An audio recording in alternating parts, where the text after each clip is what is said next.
Puji nama Tuhan, seberapa kita yang hadir pada pagi hari ini. Saya undang kita semua bangkit berdiri. Kita mau angkat pujian penyembahan kita. Kita mau minta Roh Kudus hadir dalam setiap hati kita. Kita mau angkat pujian Saat Ku Menyembah.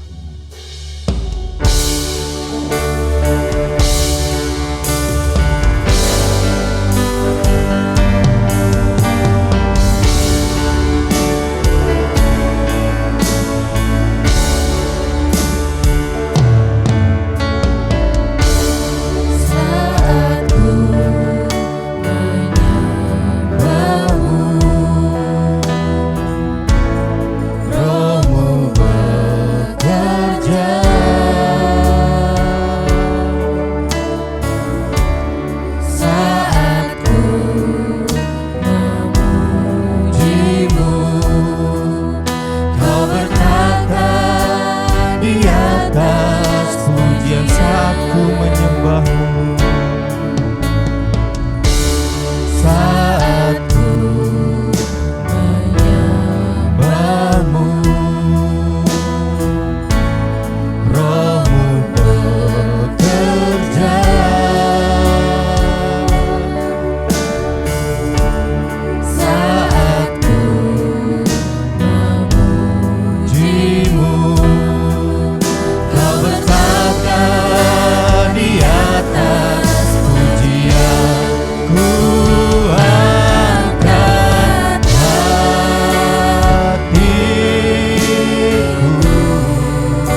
kehadiran Tuhan. Ku angkat hatiku,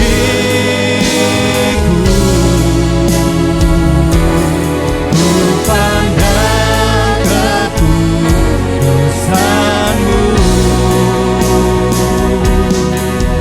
Saat ku sembah, ku puji-Mu, ku rasakan kehadiran-Mu. Ku angkat diriku, haleluya, ku pandang kekudusan-Mu. Saat ku sembah, saat ku sembah, ku puji-Mu, ku rasakan kehadiran-Mu Tuhan. Ku angkat hatiku, ku pandang kekudusan-Mu. Saat ku sembah, ku puji-Mu, ku rasakan kehadiran-Mu Tuhan. Dengan setengah suara, ku angkat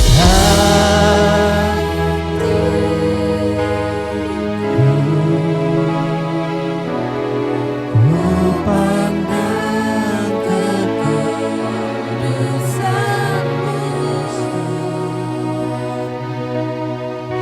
Saat ku sembah, ku puji-Mu, ku rasakan kehadiran-Mu. Ku angkat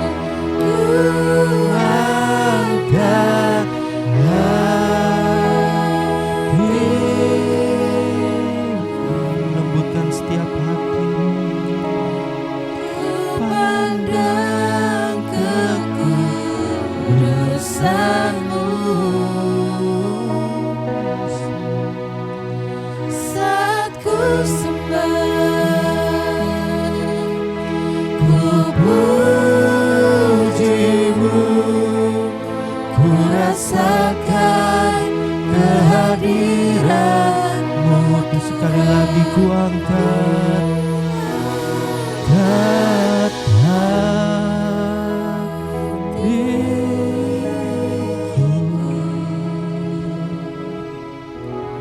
ku pandang kekudusan-Mu. Saat ku sembah, ku puji-Mu, ku rasakan kehadiran-Mu Tuhan. Ku angkat hatiku. Dengan hormat saya undang Ibu Gembala pimpin kita ibadah pada pagi hari ini. Saat ku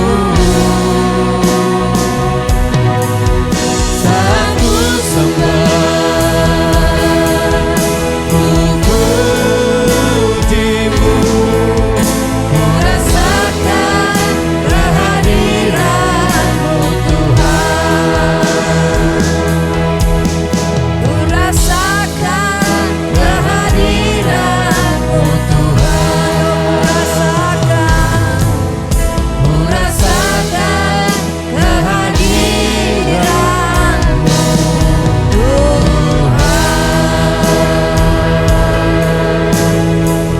Haleluya, haleluya. Bapa dalam kerajaan surga, Bapa yang kami puji, Bapa yang kami sembah di dalam nama Tuhan Yesus.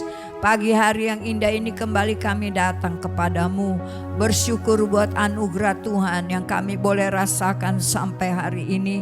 Tuhan, kami percaya Engkau mengasihi kami, Engkau Allah yang sudah menolong dan menyelamatkan kami. Itu sebabnya patutlah kami memberi pujian-pujian kami kepada Engkau.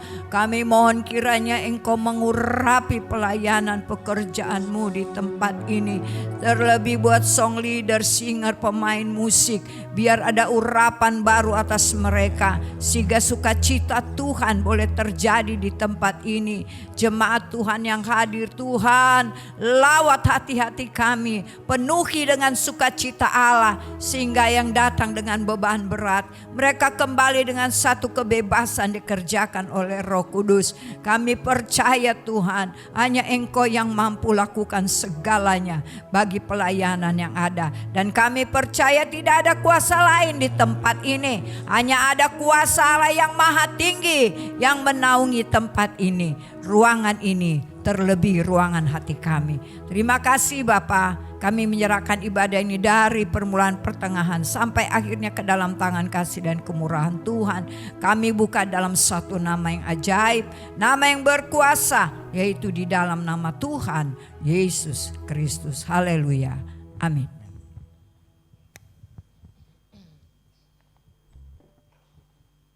Puji nama Tuhan. Ada sukacita pada pagi hari ini, saudara-saudara. Haleluya, pada pencurahan Roh Kudus hari yang ketiga. Saya percaya ketika Roh Kudus tercurah dalam kehidupan kita, ada anggur-anggur baru, ada minyak-minyak baru yang akan kita dapatkan. Amin.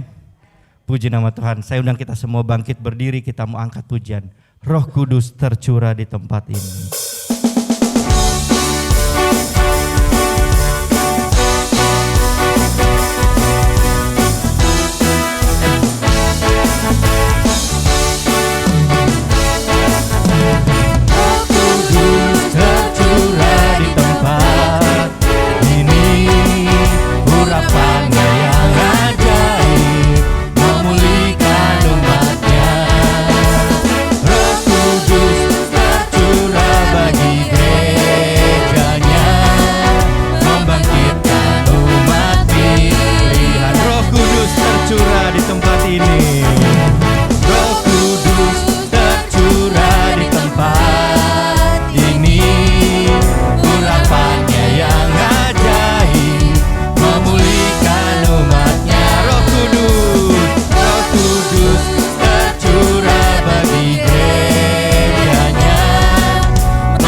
pujian dari awal lagi.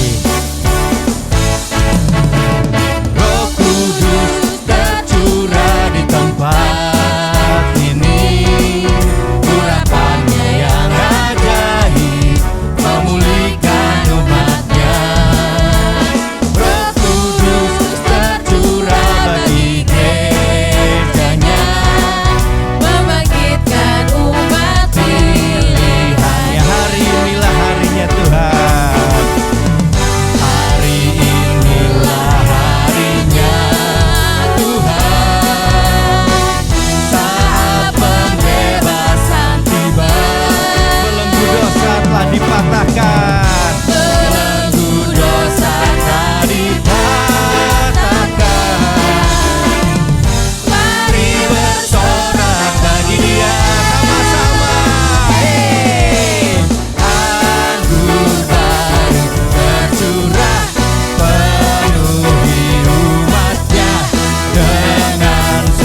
Firman Tuhan berkata, ketika Roh Allah ada di sini, ada kemerdekaan, ada kebebasan dalam kita memuji, menyembah Tuhan. Amin.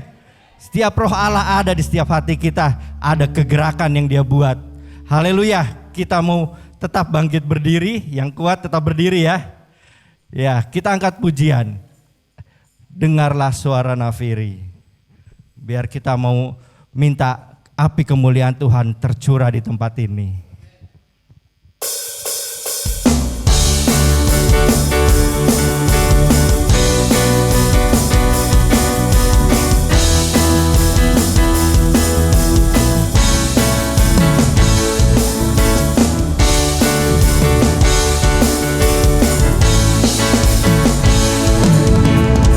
Dengarkanlah suara nafiri memanggil semua umatnya dari seluruh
yang meriah buat Tuhan kita Yesus Kristus. Mari saudara-saudara, kita mau buka hati kita mau siapkan firman Tuhan masuk ke dalam setiap hati kita.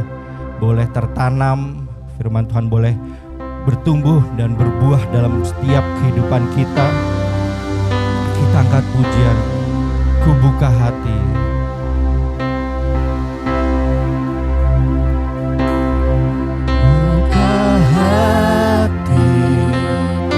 Untuk jamahan-Mu berserah penuh di hadirat-Mu, Kau ambil alih seluruh hidupku di altar-Mu.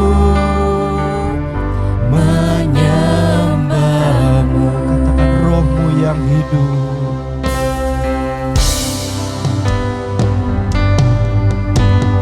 Roh-Mu yang hidup penuhiku, mengalir dalamku. Jiwaku tenang bersama-Mu dalam naungan-Mu. Roh-Mu yang kudus, Roh-Mu yang kudus, pulihkanku, Engkaulah damaiku.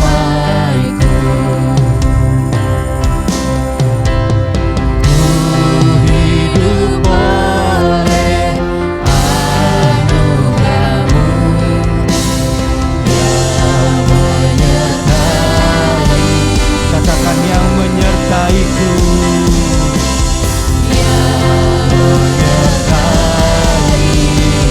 Sama-sama katakan, ku buka hati. buka hati untuk jamahan-Mu, berserah penuh di hadirat-Mu, Kau ambil alih seluruh hidupku di altar-Mu, menyembah.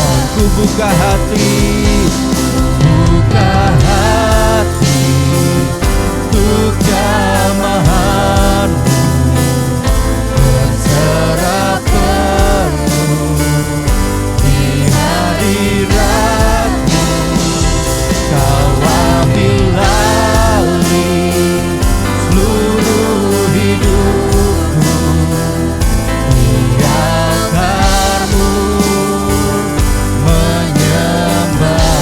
ku buka hati, Buka hati untuk jamahan, berserah penuh berserah penuh di hadirat-Mu Tuhan. Kau ambil Alih Bapa seluruh kehidupan kami. Oh haleluya. Di altar-Mu menyembah-Mu. Sama-sama kita katakan, Roh-Mu yang hidup, Roh-Mu yang kudus.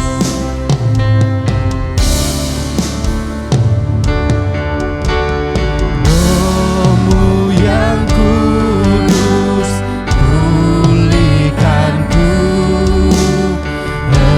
Engkaulah damaiku. Ku hidup oleh Ku hidup oleh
kuasa dalam hidup kami.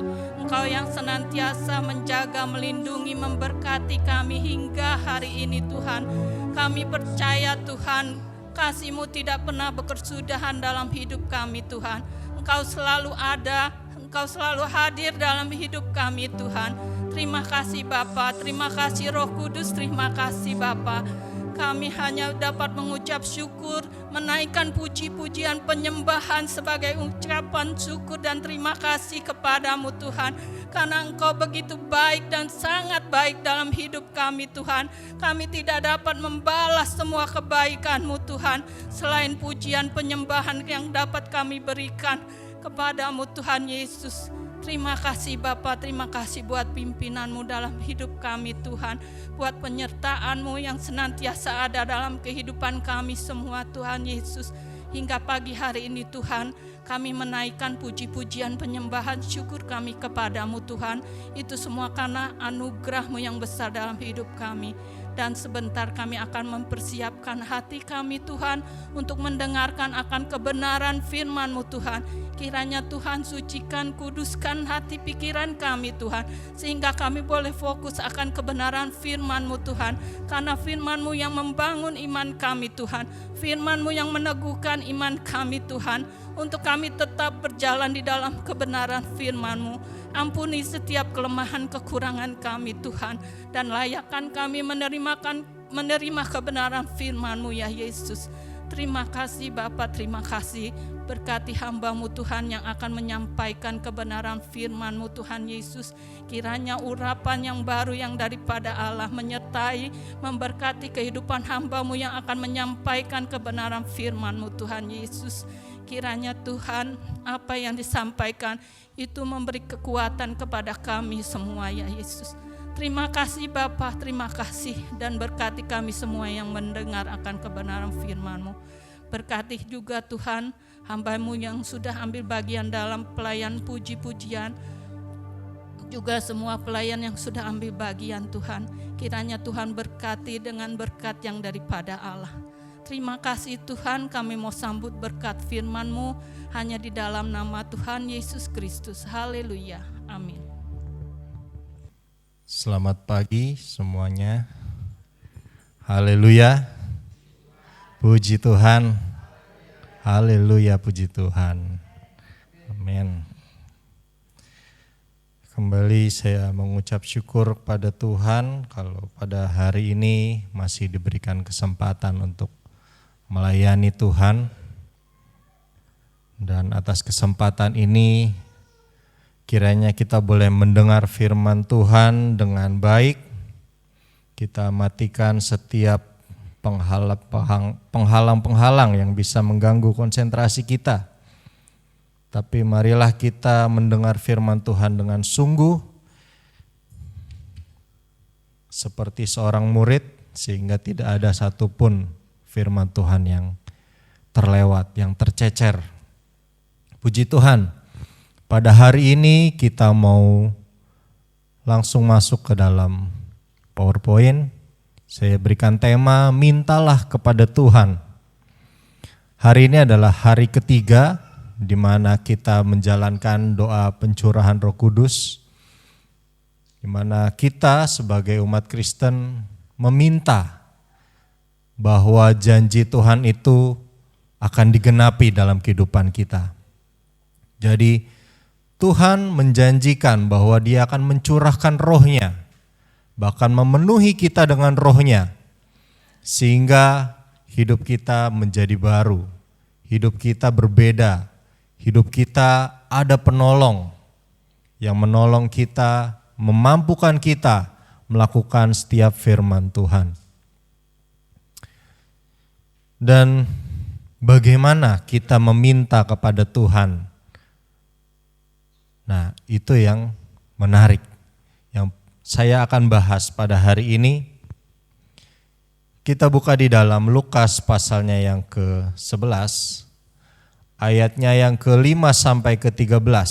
Boleh tolong dibukakan di layar. Lukas pasalnya yang ke-11 ayat 5 sampai ke-13. Saya bacakan untuk kita semua, kita menyimak sama-sama. Lalu katanya kepada mereka, jika seorang di antara kamu pada tengah malam pergi ke rumah seorang sahabatnya dan berkata kepadanya, "Saudara, pinjamkanlah kepadaku 3 roti. Sebab seorang sahabatku yang sedang berada dalam perjalanan singgah ke rumahku dan aku tidak mempunyai apa-apa untuk dihidangkan kepadanya." Masakan ia yang di dalam rumah itu akan menjawab, "Jangan mengganggu aku, pintu sudah tertutup dan aku serta anak-anakku sudah tidur.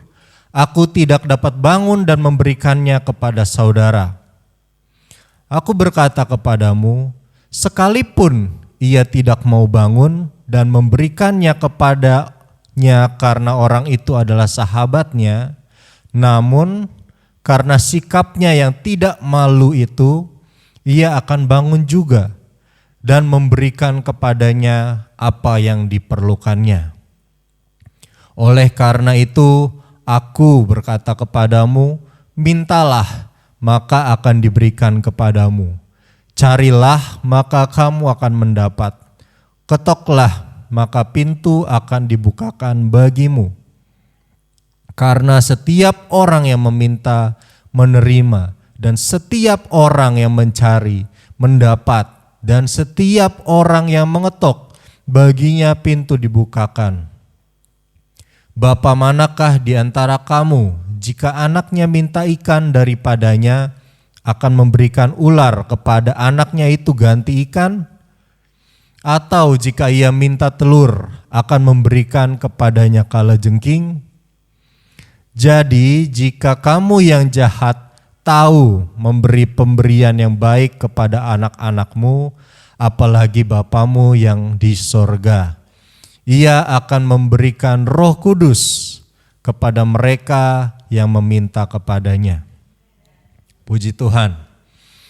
Kita telah membaca firman Tuhan. Yesus menjelaskan pada murid-murid, kepada setiap pendengar, bagaimana mereka harus meminta. Dan setelah saya baca, ini adalah perumpamaan yang sangat tepat, yang menggambarkan bagaimana kita harus meminta kepada Tuhan tentang kepenuhan Roh Kudus. Bapak Ibu Saudara, bagaimana kita meminta kepada seseorang, itu paling tidak saya golongkan menjadi 2. Bagaimana cara kita meminta itu tergantung dari yang pertama itu kebutuhan. Bagaimana cara kita meminta itu tergantung dari kebutuhan kita. Dalam kisah ini digambarkan bahwa ada seorang yang sangat membutuhkan bantuan dari sahabatnya. Dan keperluan ini adalah keperluan yang sangat mendesak. Artinya tidak bisa ditunda. Sahabatnya ini sudah ada di jalan. Tidak bisa ditunda lagi. Lalu digambarkan juga bahwa apa yang dia minta itu tidak bisa diganti dengan yang lain. Dia meminta makanan. Tidak mungkin orang itu keluar, wah makanan gak ada, saya ganti aja sama jemuran gimana.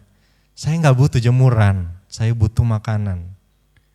Artinya kebutuhan ini adalah kebutuhan yang sangat dia butuhkan, sangat mendesak. Dan ini tidak bisa diganti dengan apapun juga. Bapak Ibu Saudara, pada akhir zaman ini, perumpamaan ini menceritakan keadaan tengah malam. Dalam Alkitab, biasanya keadaan tengah malam itu menggambarkan akhir zaman. Pada akhir zaman, saat ini adalah akhir daripada akhir zaman. Dan Roh Kudus itu adalah kebutuhan yang mendesak bagi kita orang percaya. Roh Kudus sangat mendesak. Karena apa Bapak Ibu Saudara? Semakin akhir iblis akan bekerja dengan giat. Ia akan bekerja dengan dahsyatnya.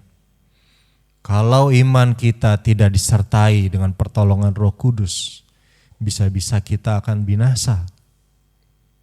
Karena itu Roh Kudus digambarkan di sini sebagai sesuatu yang mendesak, yang perlu kita minta, yang perlu kita pohonkan kepada Tuhan.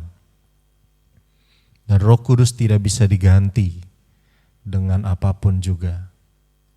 Roh Kudus hanya bisa kita dapatkan dari Tuhan.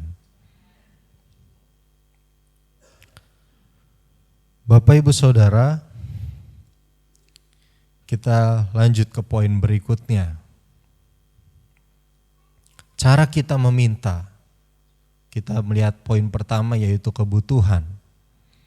Roh Kudus, kebutuhan yang mendesak di akhir zaman tidak dapat ditunda dan tidak dapat digantikan dengan yang lain. Kita melihat kebutuhan ini, karena itu seorang sahabatnya ini rela malam-malam mendesak sahabatnya untuk menolong dia. Lalu yang kedua, cara kita meminta itu tergantung dari sang pemberi.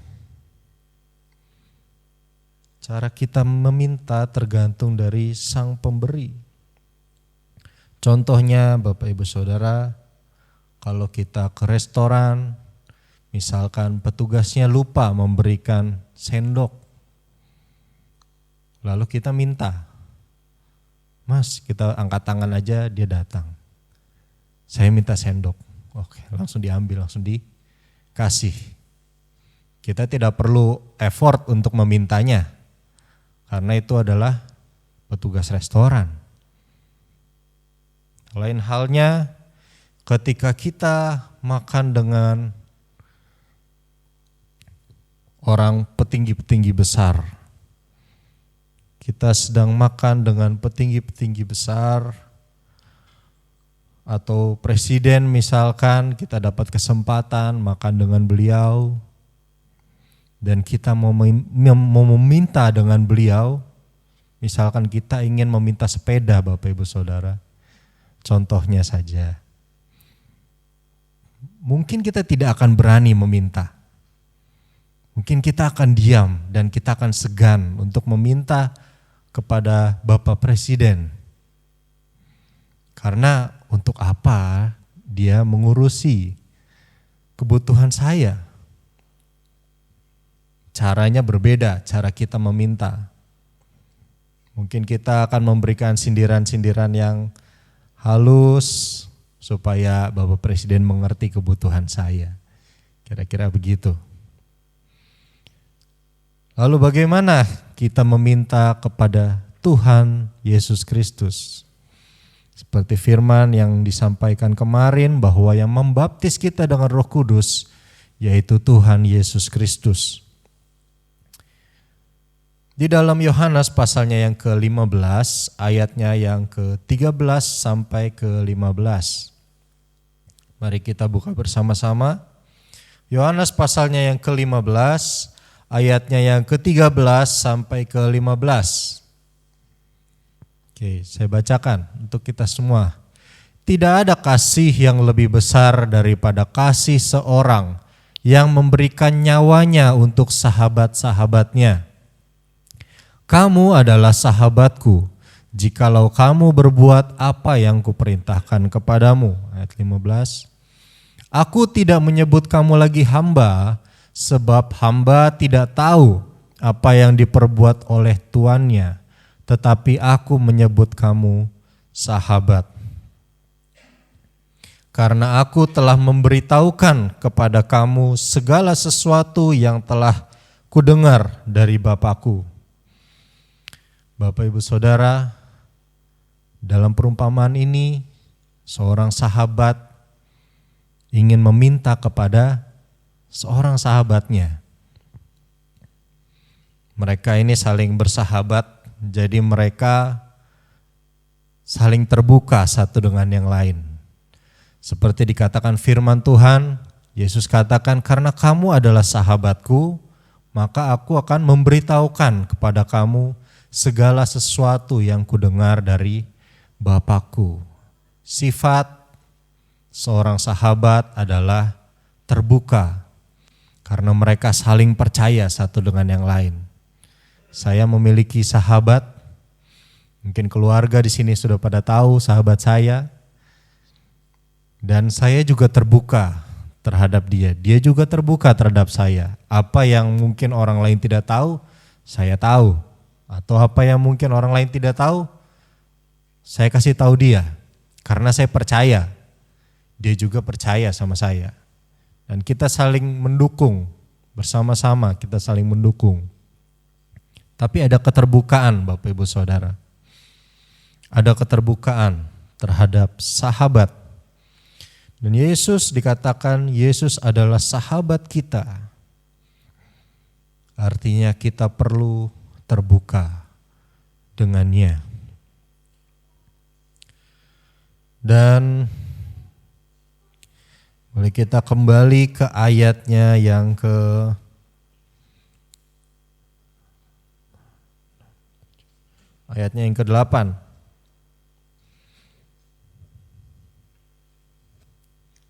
Lukas 11 ayatnya yang ke-8 boleh ditampilkan. Ya, begini. Aku berkata kepadamu, sekalipun ia tidak mau bangun dan memberikannya kepadanya karena orang itu adalah sahabatnya.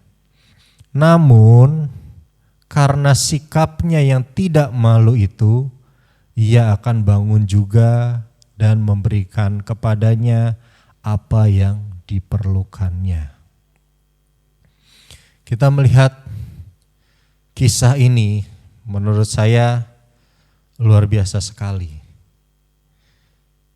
Yesus memberikan perumpamaan, dia katakan, sekalipun dia sahabatnya, kalau dia gedor-gedor pintu malam-malam, dia gak mau membukakan.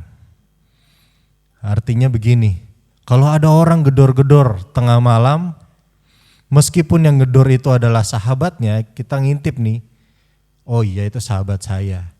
Tapi karena dia gedor-gedor tengah malam, kita tidak akan membukakannya. Karena apa? Udah tengah malam, kan bisa besok.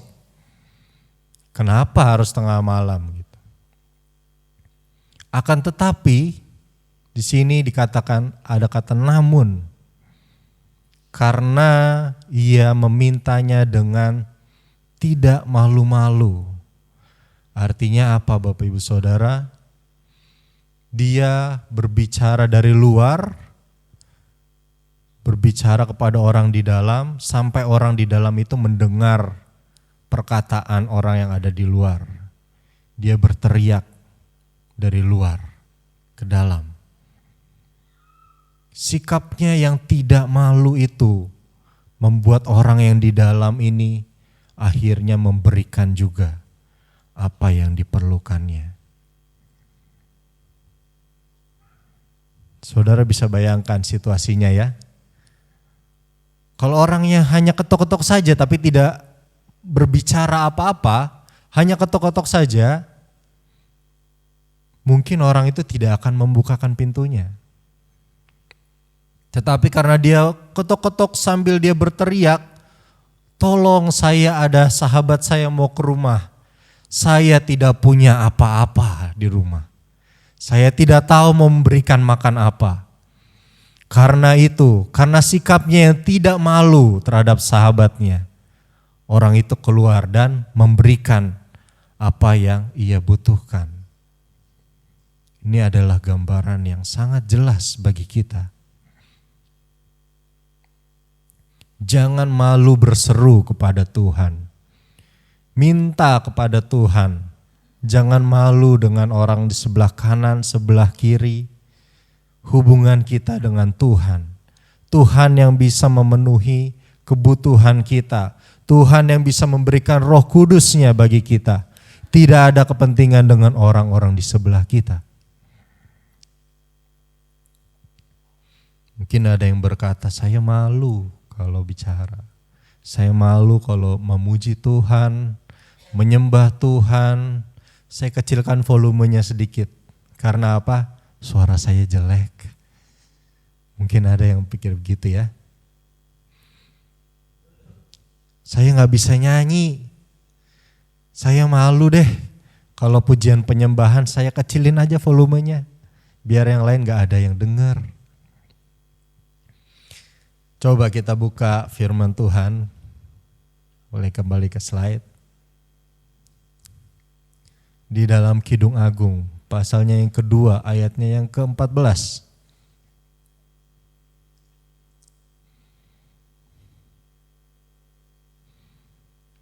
Ya, ini sering saya kasih tahu juga nih. Kidung Agung pasalnya yang ke-2 ayatnya yang ke-14 berkata demikian. Merpatiku di celah-celah batu, di persembunyian lereng-lereng gunung, perlihatkanlah wajahmu, perdengarkanlah suaramu, sebab merdu suaramu dan elok wajahmu. Saudara, pernah dengar suara burung merpati? Pernah dengar suara burung merpati? Bagus atau jelek saudara? Jelek ya? Itu. Saya rasa gak ada orang yang membeli burung merpati untuk mendengar suaranya. Untuk mendengar suaranya ada burung-burung yang lain yang lebih bagus. Tidak ada orang yang membeli merpati karena ingin mendengar suaranya, karena suaranya jelek Bapak Ibu Saudara. Tapi firman Tuhan katakan, perdengarkanlah suaramu, sebab merdu suaramu katanya. Bapak Ibu Saudara, meskipun suara kita mungkin tidak bagus, tapi Tuhan mau mendengar suara kita. Amin. Tuhan mau mendengar suara kita keluar dari mulut kita, pengakuan, pujian dan penyembahan kepada Tuhan itu sangat bermakna bagi Tuhan. Itu sangat Tuhan indahkan. Karena Bapak Ibu Saudara adalah sahabat dari Tuhan Yesus. Kita semua adalah sahabat Tuhan Yesus dan Tuhan Yesus mau kita terbuka. Tuhan Yesus mau kita sampaikan apa yang menjadi kerinduan kita. Tuhan ingin mendengar pujian dan penyembahan kita. Bahkan di dalam Amsal pasalnya yang ke-17, ayatnya yang ke-17. Boleh tolong dibukakan. Amsal 17 ayat 17. Seorang sahabat menaruh kasih setiap waktu dan menjadi seorang saudara dalam kesukaran. Amin. Tuhan Yesus tahu kita semua membutuhkan Roh Kudus. Tuhan Yesus yang paling mengerti kebutuhan kita tentang Roh Kudus. Tetapi butuh respon dari kita. Bagaimana kita meminta? Apakah kita sungguh menganggap kepenuhan Roh Kudus itu adalah sebuah kebutuhan yang mendasar atau tidak? Apakah kita sungguh menganggap kita sedang meminta kepada seorang sahabat yang akan memberi dengan murah hati kepada sahabatnya? Dan kita harus dengan jujur berbicara kepada seorang sahabat. Kita jujur, kita terbuka terhadap sahabat kita. Maka di dalam ayatnya yang ke-9, kita buka Lukas 11 ayatnya yang ke-9. Oleh karena itu, aku berkata kepadamu, mintalah maka akan diberikan kepadamu. Carilah maka kamu akan mendapat. Ketoklah maka pintu akan dibukakan bagimu. Berikutnya. Terus. Karena setiap orang yang meminta menerima. Setiap orang yang mencari mendapat dan setiap orang yang mengetuk, baginya pintu dibukakan. 11. Bapa manakah di antara kamu jika anaknya minta ikan daripadanya akan memberikan ular kepada anaknya itu ganti ikan?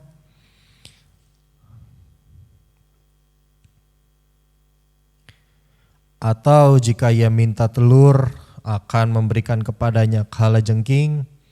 Jadi jika kamu yang jahat tahu memberi pemberian yang baik kepada anak-anakmu, apalagi Bapamu yang di sorga, ia akan memberikan Roh Kudus kepada mereka yang meminta kepadanya.